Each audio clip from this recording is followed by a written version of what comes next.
Boom. Man, I bet y'all didn't know we have a superhero in the audience tonight. Groot. Groot is here, y'all. I have made it. I have arrived. We have Groot in the audience. What is going on, everyone? I'm Chris Hennessy. This is So I Did a Thing, where I hang out with my friends. We talk about all kinds of stuff. Usually don't have any kind of topic whatsoever when we start this thing and end up just kind of chilling and hanging out and almost like a Zoom call live with audience interaction. So if you're here, thank you. We are also on my guest's LinkedIn. We're on my LinkedIn, YouTube, Twitch, and on Tony's LinkedIn. So anyway, um, what else was I going to say? I think that's it. I'm going to go ahead and bring my guest out tonight. We were just talking backstage for a minute. I said, "What do you want to talk about?" He said, "You're driving the bus." I was like, "Cool. We'll figure it out as we go." So I'm going to bring out Tony Torres. What's going on, man? Hey, what's going on, Chris? Good to be here, man. Good to be Man, here. It's been a few thank months since we talked last, but it uh, has, yeah. yeah, So yeah. funny story, real quick. I did a promo post today. I forgot to do it this morning. I got busy, but I did it this afternoon. You probably don't even know this, but I thought like when you first reached out and wanted to have a Zoom call, I was like, all right, cool, let's do that. And then it was something where I don't remember what happened. You were driving or something. Was like, hey, can I call you? And I was like, yeah, that's fine. I honestly, like, because we didn't really know each other that well, we had never Yeah. talked before. I honestly thought it was headed in the direction of a pitch somewhere. So I was like, Oh, yeah. oh, yeah, I was like, oh man, I don't know if I Nope. want to give this dude my number. Ended up, it was not a pitch slap. There was no sales call whatsoever on it. We just talked and hung out and had a good conversation. Yeah, I mean that's really how I approach people. Is I it's no secret once you kind of learn what I do in this business and kind of what we do as a whole. I don't need to. My goal is to never come off as pitchy or anything like that. You already Yeah, know what it is that we do, so right. it's not like it's there are so many in this industry and in real estate and in all kinds of industries, especially on LinkedIn, that everything that they do is for this pitch or for the next sale. But Right. I'd rather get to know you and who you are and care about you at a real level.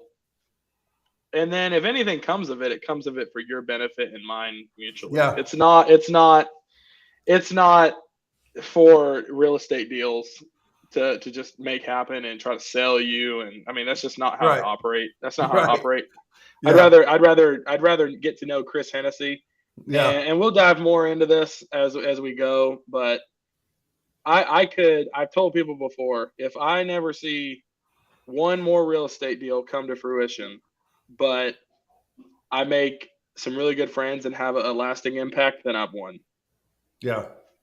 Yeah. I agree So 100%. I say all the time, I came to LinkedIn for business and stayed for the people. yeah, 100%. exactly, And like exactly. I've made some of my best friends here. Like they're in the comments, Gabe Leal, Jennifer Brick, getting to know Nick Lozano. Oh yeah, So I know Jonah Gray. He and yeah, I yeah. actually he and I have been tossing texts back and forth for the past week. I've had this allergy infection, and I tell you what, if I can give a shout out to somebody, it's that Yeah, go Jonah Gray for right it. there. Jonah Gray right there. That man, he lives in Utah, and he saw something in me like a year ago. That he he didn't know me from Adam, but he could tell the kind of person that I was, the kind of person that I wanted to be, and he reached out to me, and Yeah, we've been friends ever since. And he's literally always checking on me. I check on him.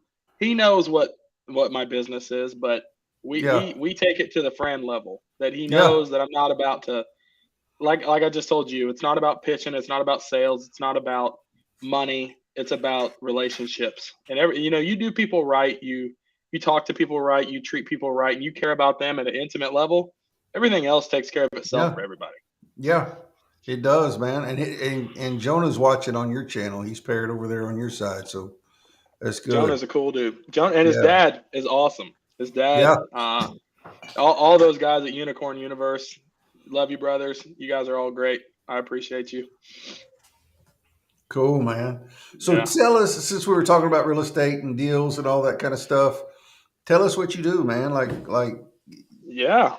So I do a few different things, but in real estate, what I do, um, I basically take you from where you are, where you don't want to be, and I help you get to where you want to be by investing in real estate. That's the best way I can put it. So often we talk about the rat race and the W-2 life and the life of, just working 9 to 5, and you try to save up enough money to hopefully retire one day. And I'm glad that I'm on here also with you, Chris, because we can talk about the ministry stuff that we were talking yeah, about when we were talking on the phone. But what I do is I have been dedicated to real estate for probably 3, 4 years now. I got a degree in finance and was going to go into healthcare finance. So a little backstory on it. I was going to go into healthcare finance, and then when the pandemic came down, I started seeing how things were getting treated in the medical field, and I just didn't like it. So I ended up moving into real estate, and I came across this idea, or this concept called syndication. And basically, what that is that if you take myself, Chris, uh, Nick down there, and Jonah, and a few others in our audience, most of us cannot afford to pay for an apartment complex or an industrial building or self storage or a golf course by ourselves. So, what I do is that I pull all of our money together and we all own it. We go buy it. And we have two different sides to that. We have the active, which is the GP side, the general partnership side, and then we have the limited partnership side. So imagine one is I'm the general partnership and I make the deal happen. I put it all together. I make sure it's financially feasible. You, as the limited partnership side, invest in that deal. mm-hmm, So we take your money, like you would put it in the stock market where you're mm-hmm, losing money, and we put it into something that is tax advantaged, that is able to, I know people that pay absolutely no taxes at all because they're mm-hmm, invested in commercial real estate. And we mm-hmm, take that money, we invest it in commercial real estate, we boost what's called the net operating income. We we do what's called forced appreciation, and then we ride off the depreciation of that asset, and that's how we lower your taxable income. And then mm-hmm. we look to sell it, and then you get a pretty sizable payday once the business plan is done, and we're done, and we move on to the next one. And we just do that over and over and over again. And it can take you to financial independence, financial freedom, and more importantly, time freedom. But most importantly, being able to give, being Mm-hmm. able to. It is not like REITs. REITs do not have any tax advantages to them. REITs are like the stock market invested in real estate. Um, there is no. There is the benefit to a REIT is that you are basically spreading your money over a fund, just like you do the stock market, but it has no tax advantages to it, and you can incur capital gains taxes. You can do the same. You incur capital gains taxes in commercial real estate as well, but we have different avenues to help you avoid those until you're done investing. So All legal, I'm assuming. all 100% legal, Yeah, 150% legal. Yes. yeah. Yep. So and Probably shouldn't have to clarify that, but probably yeah, best to yes, clarify it is that. 100% legal to all of you, Gabe, Fiona, all of you. It is 100% legal. So right Yeah. now, my passion is in multifamily, and a niche that most people haven't thought of is golf courses. I'm a Okay. passionate golfer. I love to play, and yeah, they are cash flow kings. So they can drip off some money for you. I So, bet. oh yeah. Yeah, because that's where all the rich people hang out. Yeah, I mean, in some markets, it's kind of weird that you say that, Chris, because it used to be that way. It used to be that all the wealthy people would go there, but we found um, that golf has withstood the pandemic. It was the strongest activity during the pandemic, And we found also that even in the downtimes, golf still happens because people can use it as a 4-hour stress reliever. Okay. Yeah, that makes sense. Gabe, yes, if the bank calls the note, I mean, what do you mean by still safe? Like, what do you mean by that? I don't want to mislead you in what you're saying. It'll take him a minute. There's like a 30-second, 20-second Yeah, delay that's to leave fine. in. When I get a question like that, I kind of want to know instead of Yeah, yeah, just answering. I kind of want to know what he's saying. yeah. No, 100%. So, Yeah. like, yeah. So right now, golf courses are a lot of fun. They're a lot cheaper than multifamily, a lot less Hmm. headaches, and you can take advantage of a lot of the income sources for it as well. Yeah. Yep.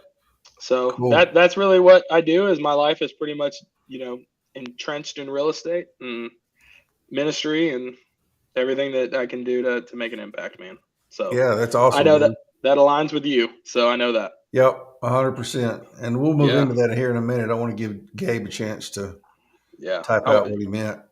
I want to know what he means because I definitely don't want to tell him something that is not accurate that he takes to Right. the bank. So you're So if you owe and the bank says to pay, are you safe? Well, is the investment safe for the investor? If we get into a position where we're unable to pay the bank, then no. But that's why we do analysis, number one. Number two, that's why we also invest in multifamily. Because imagine it like a carton of eggs. If you buy a single house, that's one egg. And if you buy a dozen eggs and you lose one, you still have 11 eggs to eat. So what mm-hmm. we do is we take the Costco approach and we buy 15 dozen eggs. So if we lose one or two eggs, we still got the other 14 and three-quarter dozen eggs to eat. So we Yeah. have the rent and the income coming in. So who owns the loan? So we have commercial lenders that will do the loan. We can get agency debt. We do what's called a bridge debt. It's called our IO period. Uh, and then Fiona, I'll get to your questions in 1 second. But basically, what we do is our investors own the the equity part of it. So we don't want to take on too much equity in the deal. You want to have leverage um, as far as like bank debt. That's what you want because you want to get fixed rate financing for the long term. Mm-hmm. You get your equity portion because the most that they're going to lend on is usually 70 to 80% loan to value. So that still means that you have 20 to 30% that you have to make up from a down payment. So just like a house where you got to put 20% down, that's your equity injected into the house. Well, we do the same thing in commercial real estate. And that's where the syndication model comes from. So we take four of us, we put our money together. We're the equity piece that goes into the deal. The rest of it is bank leverage on the deal. Do you Yeah. help with Donna? Do you help with any other commercial stuff like car washes or laundromats? I specifically do not, but Donna, I know plenty of people that do work in that area. Multifamily and golf courses have me pretty tied up right now. So yeah, Fiona, did that answer your question? Yeah, I think it did. She can answer, but I think it probably did. Sounded like it did. Yeah, and one thing to clarify also, Chris, is that if you ever see the word investment, there's no such thing as guaranteed. Investment and guaranteed never go together. There's Right. no such thing. So Right. if it's I can't legally sit here and tell you that you're guaranteed to make money. I can't Right. legally sit here and guarantee you that it's not going to fail. Right. But what I can tell you is that historically real estate has always appreciated, like long term. Mm-hmm. Uh, what I can tell you is that if you invest in the stock market right now, if it returns 10% year over year and inflation is at 8.5, well, that means you made 1.5% on your money before you paid taxes on it. Mm-hmm. So you made nothing on it. Mm-hmm. So yeah. So I mean, I like real estate because we see higher returns in the Yeah. long run. Yeah. I'm getting a lot of questions here. Yeah, they are. You sparked a lot of interest on this. That's Yeah. cool So though. like so like the housing market crash that happened about 12 years ago, are the loans sold by the bank as debt? Loans come from a lot of times, Gabe, they'll come from mortgage houses.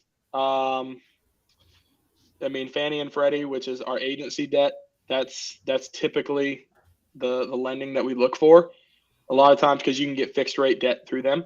But that's not always the case. Sometimes you have to go get bridge debt, which is it's called IO, which means interest only, which means that basically while we're value adding the asset, so we take it from where it's underperforming and we want to get it to where it's at the market level.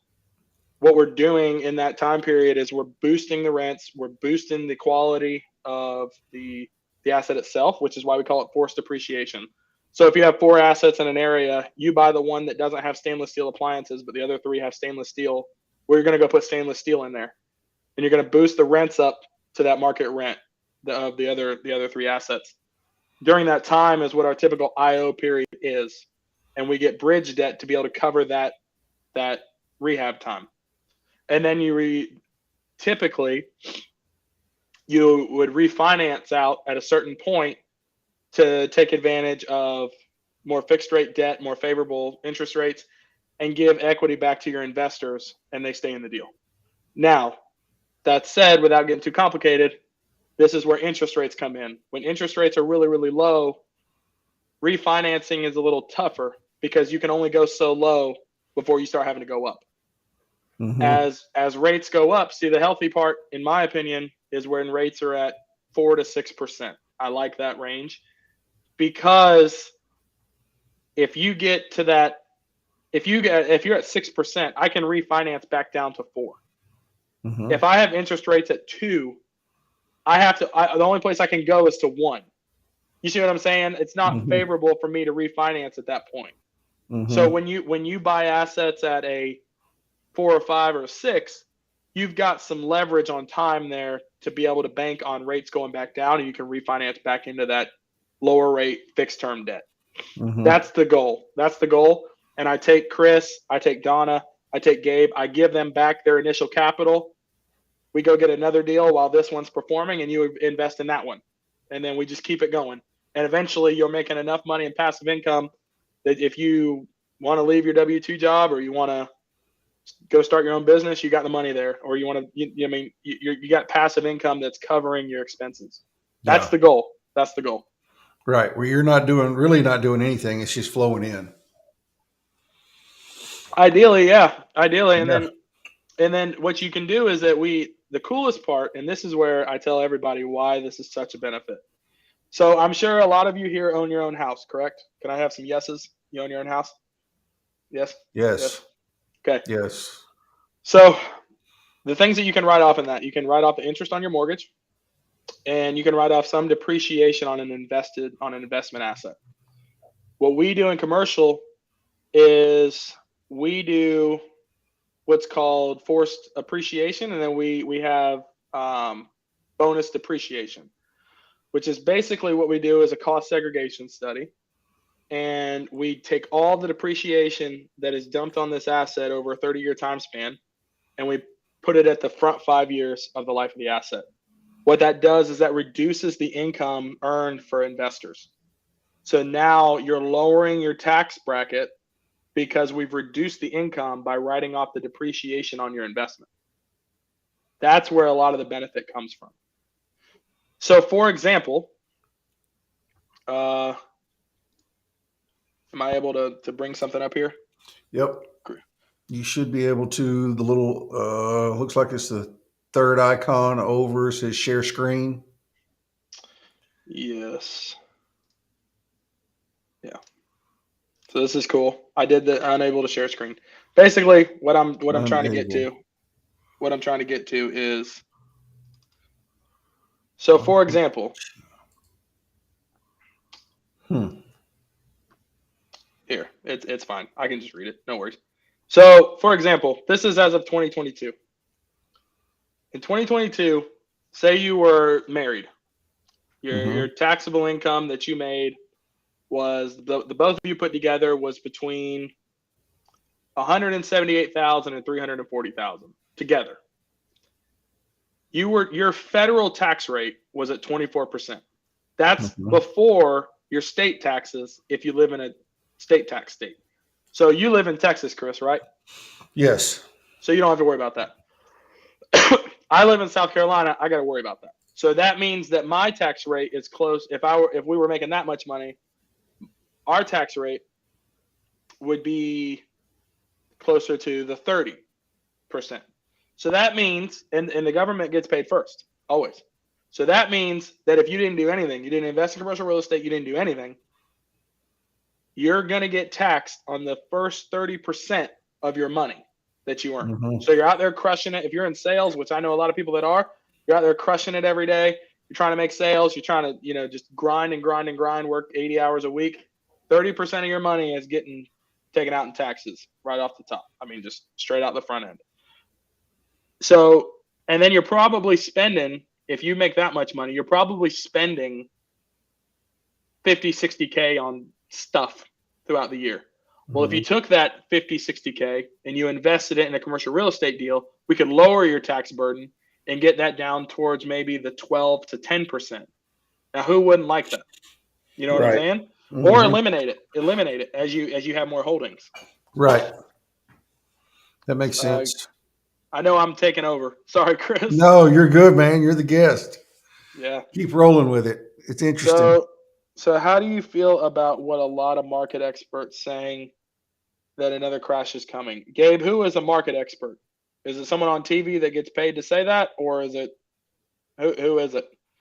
Because I worked for Zillow, and when we got laid off at Zillow, everyone was calling me asking me about that, and this was all the love and respect to Zillow, but there's not a company out there in the world that's just going to predict a market crash. I mean, so if a company can't do it, I doubt that a person can do it. I mean, it's really hard to say that because we have so many levers in the game now that can kind of reduce the risk on this happening. So, yep. Passive income does sound so scrumptiously, deliciously, edibly tasty good, Kenny. Oh yeah, Kenny. Yeah, come and get some. It is coming, and I think getting land is a good idea. Fiona, I agree with you. I think getting land in the right spot is a good idea. If 20 years ago you bought land in Ocala, Florida, you'd be asked, why are you doing that? Today, if you bought land in Ocala, Florida, you'd be called or in Ocala, Florida, you'd be called a genius. Mm-hmm. So I think you're right. So I'm happy to answer any questions. Connect with me on LinkedIn about real estate. I love this stuff. It's amazing to me, and I just love helping people with it. How long have you been doing this?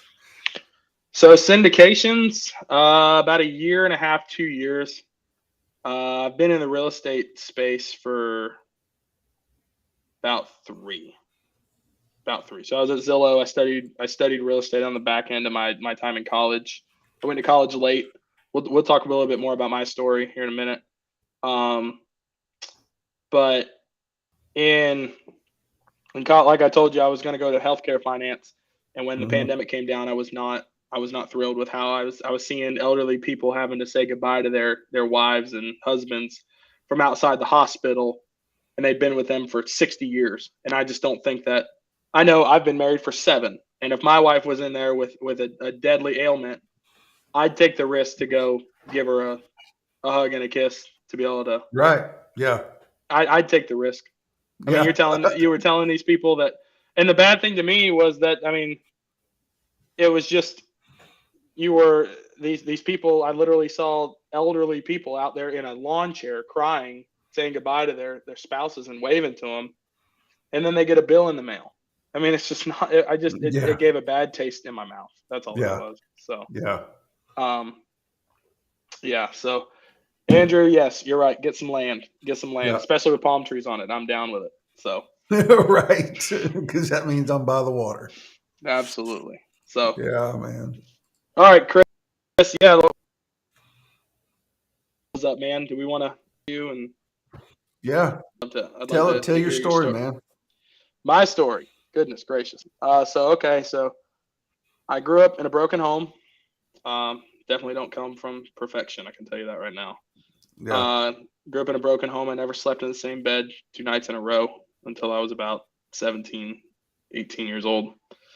Um, didn't really know what I wanted to do with life, so I kind of went and worked at Walmart for 2 years, and I worked in the garden center, so I kind of just slacked around for a little while because no one really cared about what you do out there. So Right. yep. So I started getting this like itch, like that there had to be more to life. I kind of fell into the trap of, everyone goes to college, got to go to college. Mm-hmm. So I went and enrolled at my community college, and I put $15,000 on a high interest credit card. Well, I could only go through one semester because that credit card paid for only one semester. And I was out Mm-hmm. of money and in plenty of debt. So Mm-hmm. I fell into a little bit of a rut. And then, hey, Julie, what's going on? Then from there, I decided that I would, just continue working. And then I got let go from my job. Just it wasn't a good fit at Walmart, I guess. So I was unemployed for like a year, and just really was at a rut in my life. And then I worked for Academy Sports and Outdoors for like 2 years, and just really couldn't find my way, man. Just Yeah. couldn't find my way. I was living in Jacksonville, Florida, playing golf every day. I played golf like 4 times a week, and um, I was playing twice a day for 4 days a week. It seemed like for the longest time, and I just played a ton of golf and wasted a lot of money. So um, then I decided I would just make a change, and I moved up to Greensboro, North Carolina, where my wife's family was from, and lived up there. And I really just had to kind of figure out what I wanted to do. So at the time, I weighed 360 pounds, Wow. and um, my father-in-law, he was in the military. He was in the Navy. And I was 25 at the time, and he looked at me and he said, "Tony, why don't you just join the Navy?" I was like, "All right." I mean, I didn't know anything about it, and I kind of scared of it. But I said, "Well, what do I got to do?" So we looked up all the stuff for it, and he said, "Well, you're going to have to get down to about 190 pounds, 180 pounds."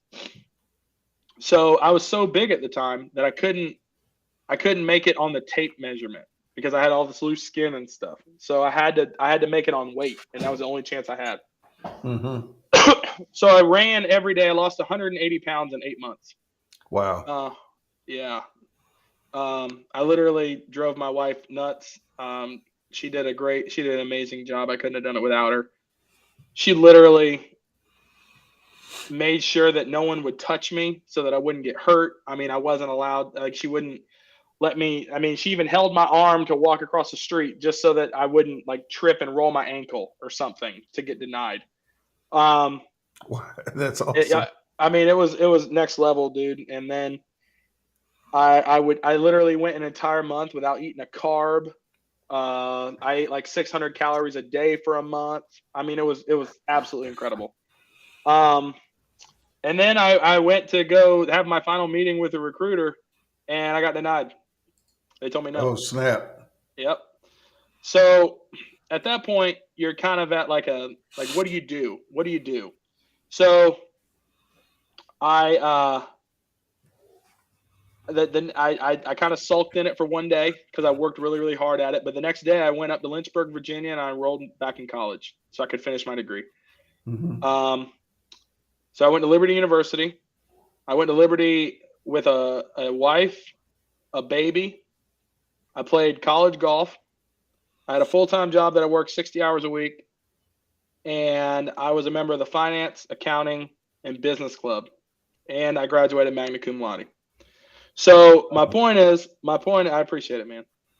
So my point is with that is that it's one thing I can tell my daughter is we don't allow the word can't in our home Mm-hmm. because there's nothing you can't do if you believe it. You know what I'm saying? You can do anything that you set your mind to. Mm-hmm. So from there, I was at this place where I was 28 years old. I got a wife and a baby. I can't go get an internship. That doesn't make any sense. Look, I just used the word can't. I I shouldn't I shouldn't go get an internship. That doesn't make a lot of sense because Right.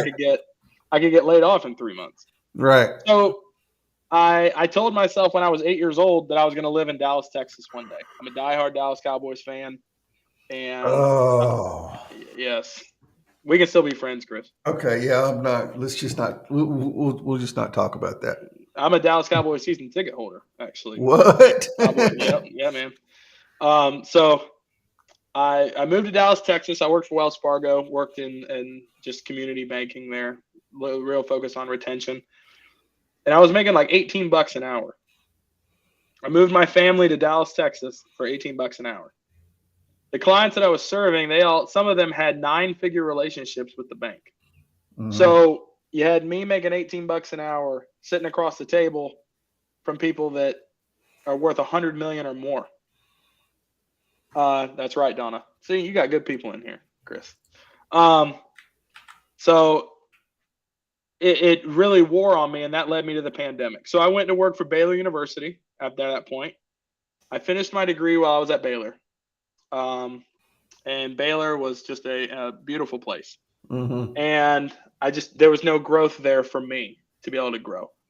So from there, I started, researching real estate after what I told you was going on before. And I was going to do the single family side. My wife and I, she loves HGTV. They got Chip and Joanna Gaines in Yeah. Waco, and Yeah. oh yeah, oh yeah. So I I started looking at houses, and we said we wanted to own a house in every major market in the country. Then from there, it it just kind of dawned on me that it's really unscalable. Like I'd have to have a property manager in every Yeah. single state and every Yeah. city. I mean, it was just horrible. So I see this guy that I'm connected with on LinkedIn named Cameron Roy. Go look him up. Dude is a saint. He literally sat down with me, took time out of his busy day, sat down with me for like an hour, hour and a half, and he taught me everything about real estate syndication because I saw that he had closed on a deal somewhere in Texas. Mhm. And he literally sat down and he gave me some books to read on it, and it changed my life. Not because it's just some like rare knowledge. It's just that someone took the time and cared enough to teach me that for free. I mean, they gave me an hour and a half. I mean, some people you can't get them for 20 minutes for less than $5,000. He gave me an hour and a half for free. So he taught me about this, and then I just went with it. And then I thought, and I just kept learning, and kept learning, and I never stopped. And I just keep on going. Um, and that's where I am today. So I one thing I'd say to the audience is tell your kids to not say the word can't. Don't ever let them, because Yeah. when you say the word can't, you eliminate half the ability in their mind to be able to do anything that they set their mind to. So Mhm. yeah. So Right on. and then Love so it. then I started, my wife and I, we started Core 13 Capital. And what we do is we are a real estate syndication company, but our mission is not the money at the end. Obviously, I wouldn't be doing this if I didn't want financial independence and freedom. I'm not going to sit here and be naive and ignorant to that. Mhm. But what our mission is to be able to deploy capital into biblical missions. Mm. Because when you think about it, Compassion International posted something a while back that said there's 693 million people in the world that are below the global poverty rate. Mhm. So the global poverty rate is $1.93 a day. There's 690 some odd million people that are below that level in the world. And we have swimming pools in our backyard. Mhm. So when you think about that, about the impact that we can have on people, it doesn't have to be with Compassion International. It doesn't have to be with, but I mean, there's people out there that need help. And when you're thinking about these commercial assets that spit off thousands, millions of dollars, Mhm. imagine the impact that you can have from that. Mhm. And it doesn't take that much. It doesn't take that much. Mhm. So that's kind of like how we really approach this, is to our mission statement, our slogan, I guess you could call it, is on mission through real estate, because we see real estate as an avenue, not an end game. Because one Mhm. day all of us won't be here, and all these buildings will stay. Mm-hmm. All the money stays, all the dirt stays, all the buildings stay. But the impact that we have here on the planet around people for the gospel is what we seek to do. Mm-hmm. So, and then I know I told you my wife has a heart for prison ministries. Mm-hmm. Um, she's not feeling the best right now, but I told her I'd give her a shout out. My wife Yeah. has a beautiful heart. Um, and admittedly, I told you this, Chris. Prison ministries isn't something that's spoken to me. I have other things that speak to me, but it speaks to her. So if it speaks to Yeah. her, it speaks to me too. Right. Right. So my issue with the way that the system works when it comes to prisoners is that you can take somebody who's just negligent with their money, they can file bankruptcy, and then in 3 to 5 years, maybe 10, it wipes off their record, they get a clean slate. Mm-hmm. A kid who's 18, 19 years old steals $50,000 to feed his family and give his mom some money. He has to hold on to that for the rest of his life. And I Mm-hmm. don't see I don't see why that's fair. I just Mm-hmm. don't. And I know that you and I talked before that there are crimes out there that are life paying. I agree with that. You know what I'm saying? Like when you're talking like capital murder and some crazy stuff out there, I get Mm-hmm. it. But for some crimes like theft and maybe you got tied up in the wrong stuff when you were younger, Mm-hmm. I think it's absolutely trash that goes with you forever. I think it's absolutely terrible because Yep. I've seen some people that came out of prison that I would hire today over people that never went to prison because Yep. they work hard, they care. Donna Mollenhauer's been to prison. She works for, I don't know if you're familiar with Cornbread Hustle Yeah, in Dallas. in Is it in Dallas. Dallas? Yeah, Yeah. it's in Dallas. Yeah, she works for Cornbread Hustle as one of their recruiters. Yeah. She's one of those people that just she messed up when she was younger, went to prison, did her time, and she's got that on her back for the rest of her life. Now she does have a good job working for a place that has an amazing purpose, but she's still going to carry that around with her. It's just not in my opinion, you already have to carry that around with you on your own. Yeah, Yeah, and yeah, man. as a believer, I believe in liberation. Let it go. Just let it Yeah, go. You don't have to hold it forever. yeah. But Well, you're not but meant to, man. I mean, Jesus took care of that whenever he died on the cross. Like yeah, it's done. every time you hold it, you're putting it back on there. I Come mean, on. he got off that thing. You know what I'm Yeah, saying? he did. He He got got off off the of that. cross. He got Yeah. off that thing. So Come on, man. so Preach it.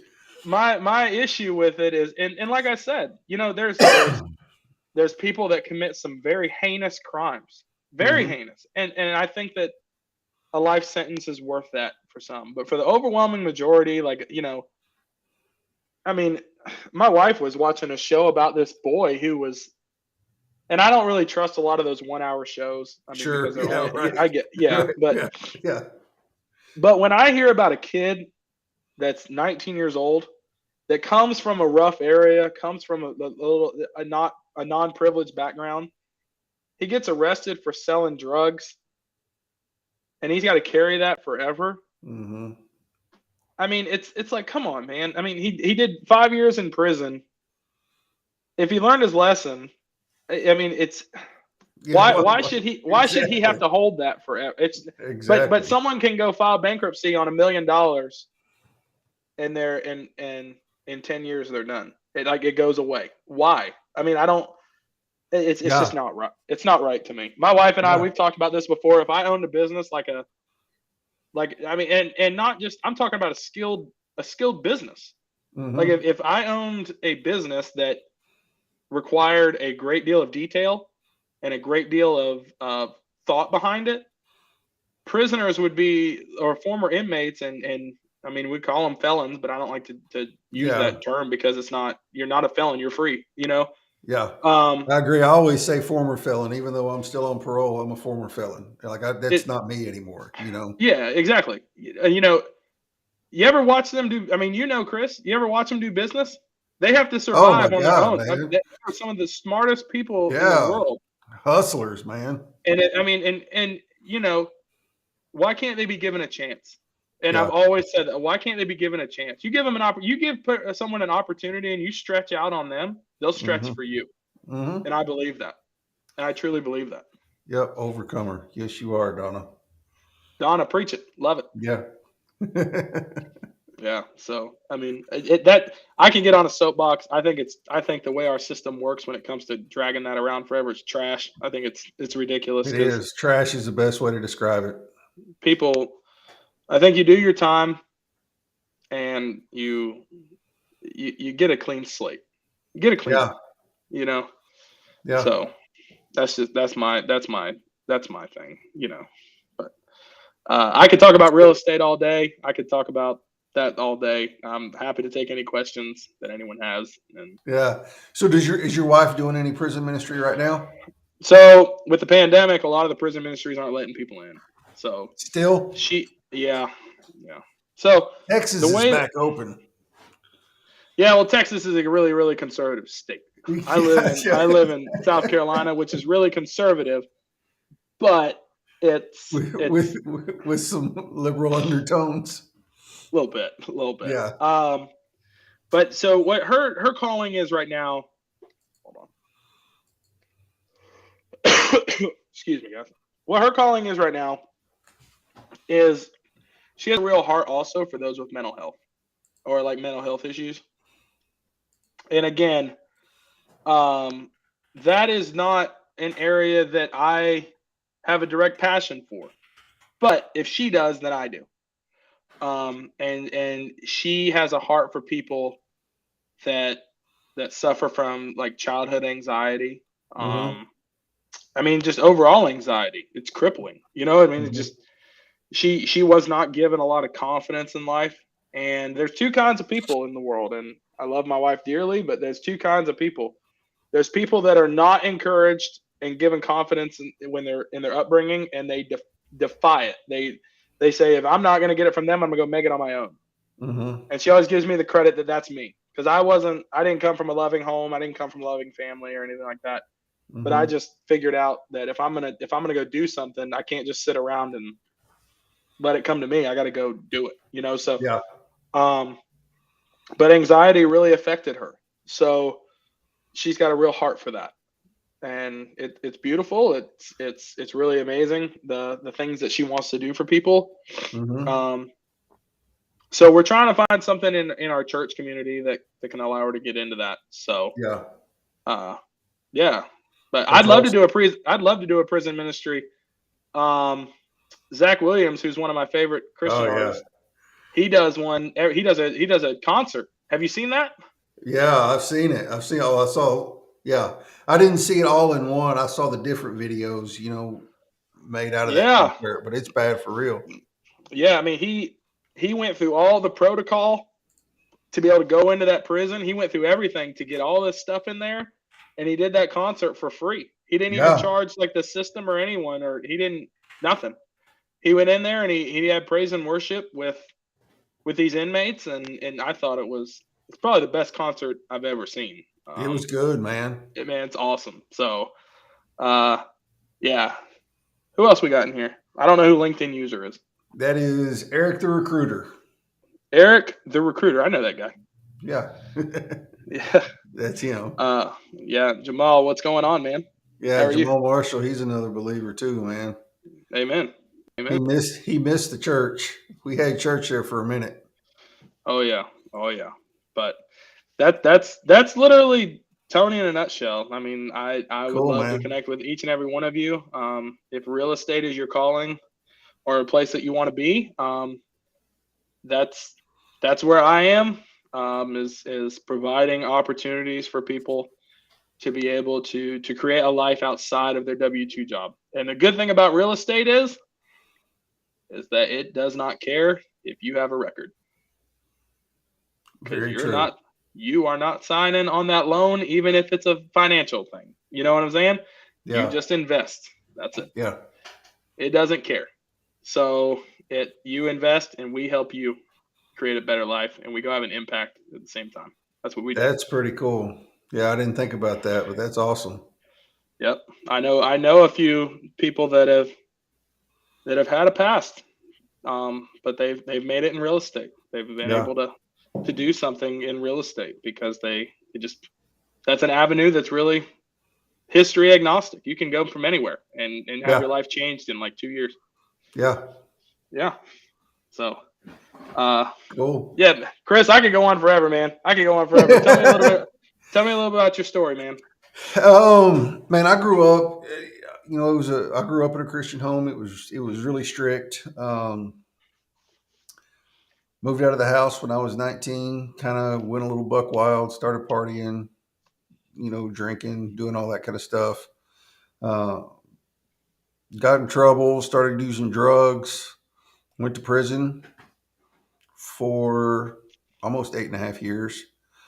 Got out on the 16th of this month. It will be 6 years that I've been out, and I will be off parole February of next year. So I will be donezo Am I with it coming to all. Texas? Am I coming to Texas to have some fun? And Yeah, we're gonna man, go. come on with it. We're gonna Come go to on Hop with it. Dottie. We're going to Hop Dottie Burger Bar in Texas that Hot day. Dotty, what is that? Where do you live? Jacksonville. It's a little podunk town in East Texas, man. I'm talking about Hick How far from Town. Dallas? How far from Two, Dallas? 2 hours. Drive to Close. Dallas. Go to Hop Dottie. That place is the best burger I've. Oh my goodness, they have these Parmesan truffle fries there. Yeah, Man, too good. good stuff. Hot My Dotty. wife. My wife says we'll split one. Yeah. No split. Ain't no split in there. No, I tell people, my ex-wife used to say, "Well, we'll just split it." No, you get your own. If you have leftovers, that's fine, but I'm gonna eat mine.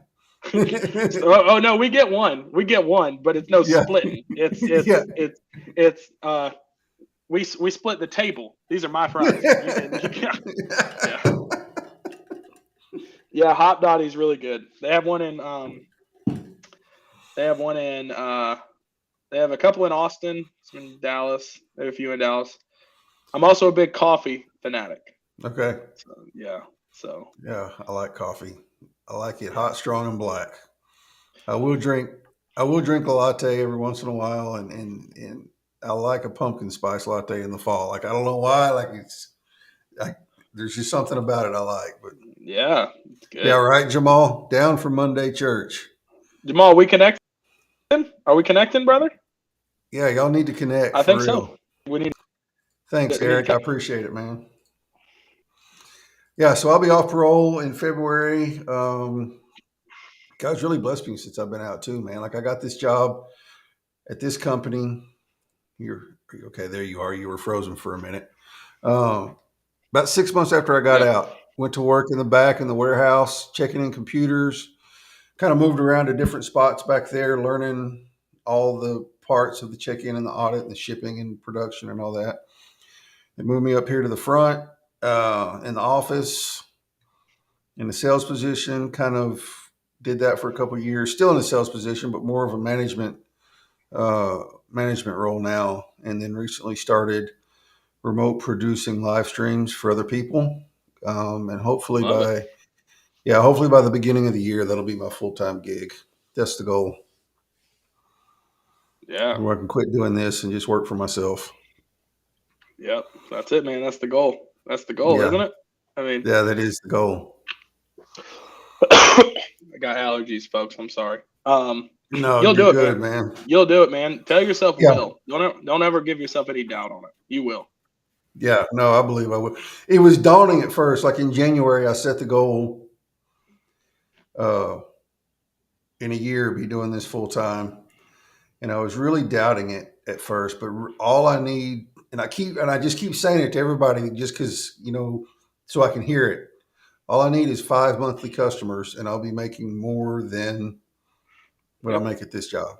Five. Yeah. When you say that 5 clients, that's a whole lot more realistic sounding than oh my god, oh my god, oh my god. I need to hurry up and hustle and do this and do that, but it's just 5 clients.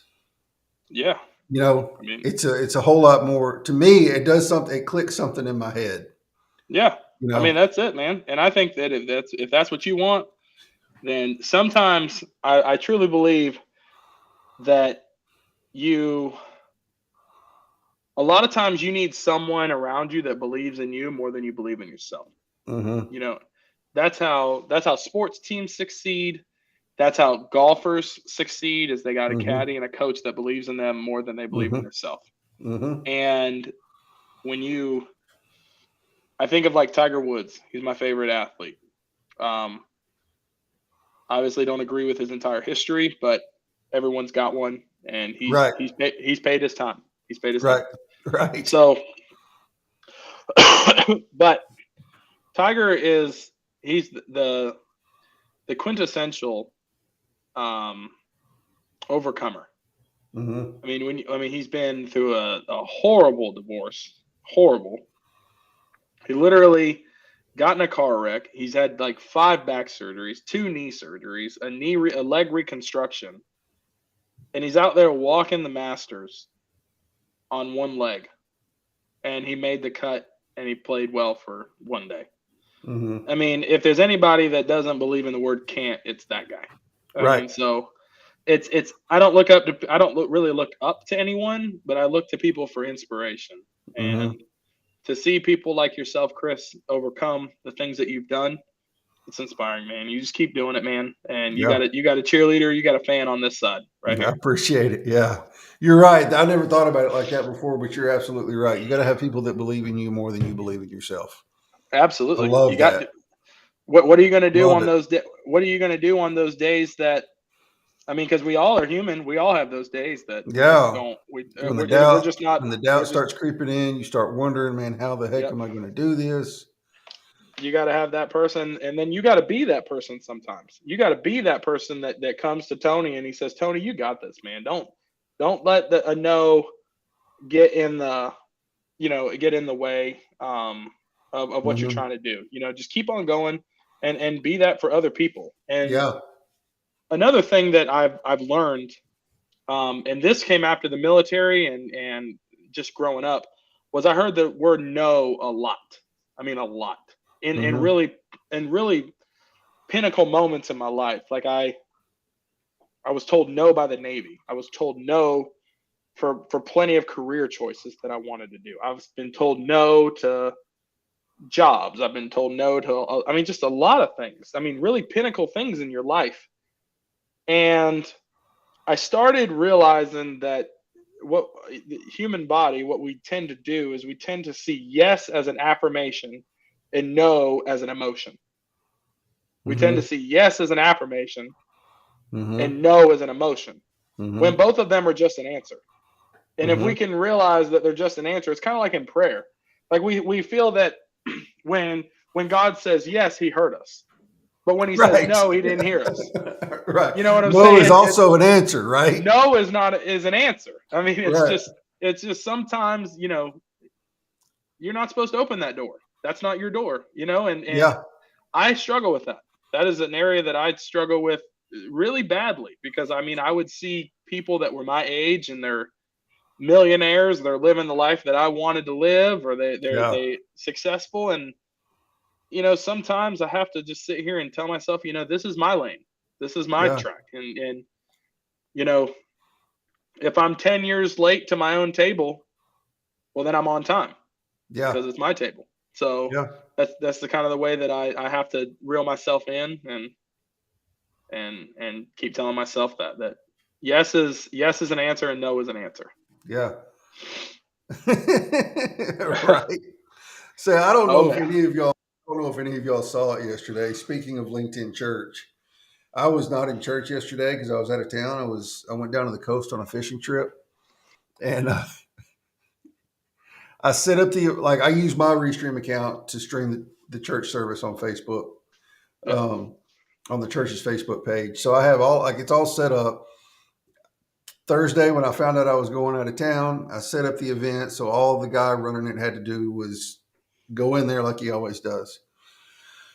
I don't know what he did or how he did it, but I was getting off the lake, and I opened up LinkedIn. I was sitting in the truck, open up LinkedIn, and I looked at the notifications, and it says Chris Hennessy was live or is live. What? Yeah, it is live. I was still live, and I opened it up, and it's my pastor preaching on LinkedIn. I don't know what he did wrong, but Boom.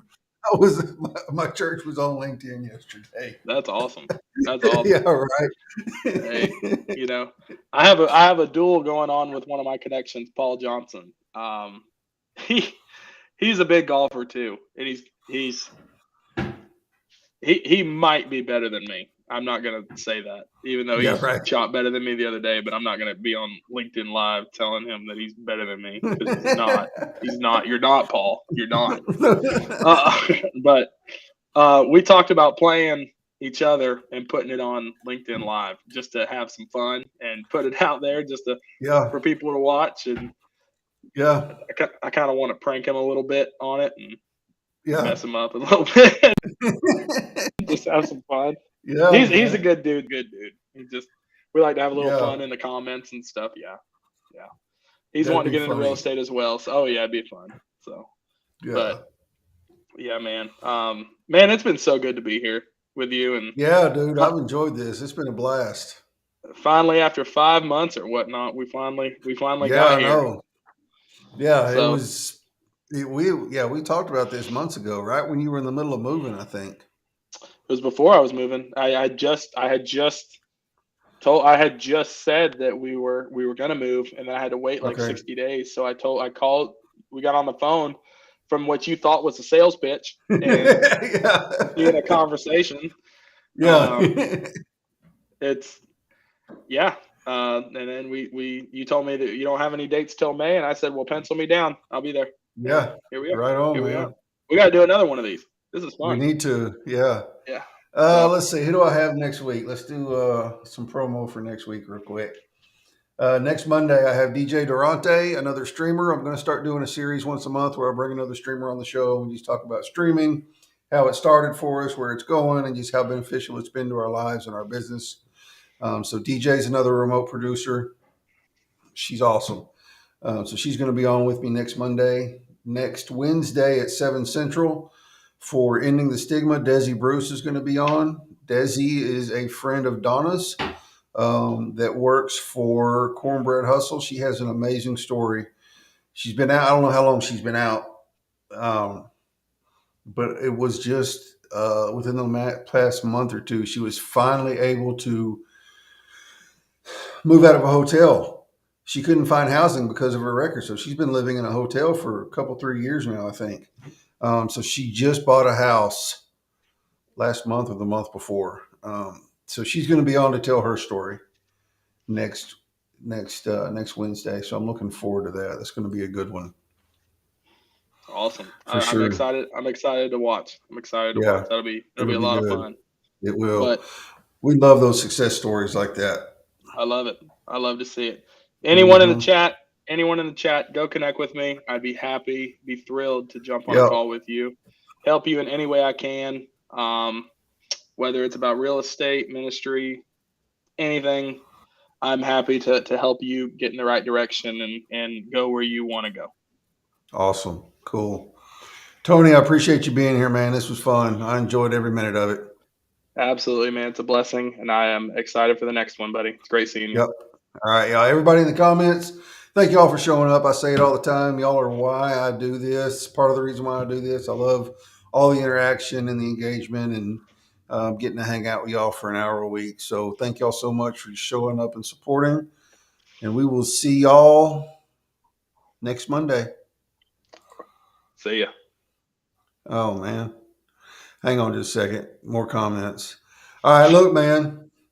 Jamal, you are on my list to contact. I'm not taking any more guests right now because I'm booked out through the end of June, and I hate it when that. I don't hate it; it's a good thing, but makes me lose a lot of flexibility when I do that. So you are on my list. I will be reaching out to you, and you are going to come on. I promise you. And I'm gonna watch Jamal, and I'm gonna pepper you Yeah, with you're going to watch. questions. Yeah, we're live, but we're leaving. I'm fixing to play the outro right now, Jacob. Thanks for dropping in, brother, at the last minute. All right, y'all. I'm really leaving this time. We are, and we will see y'all next week.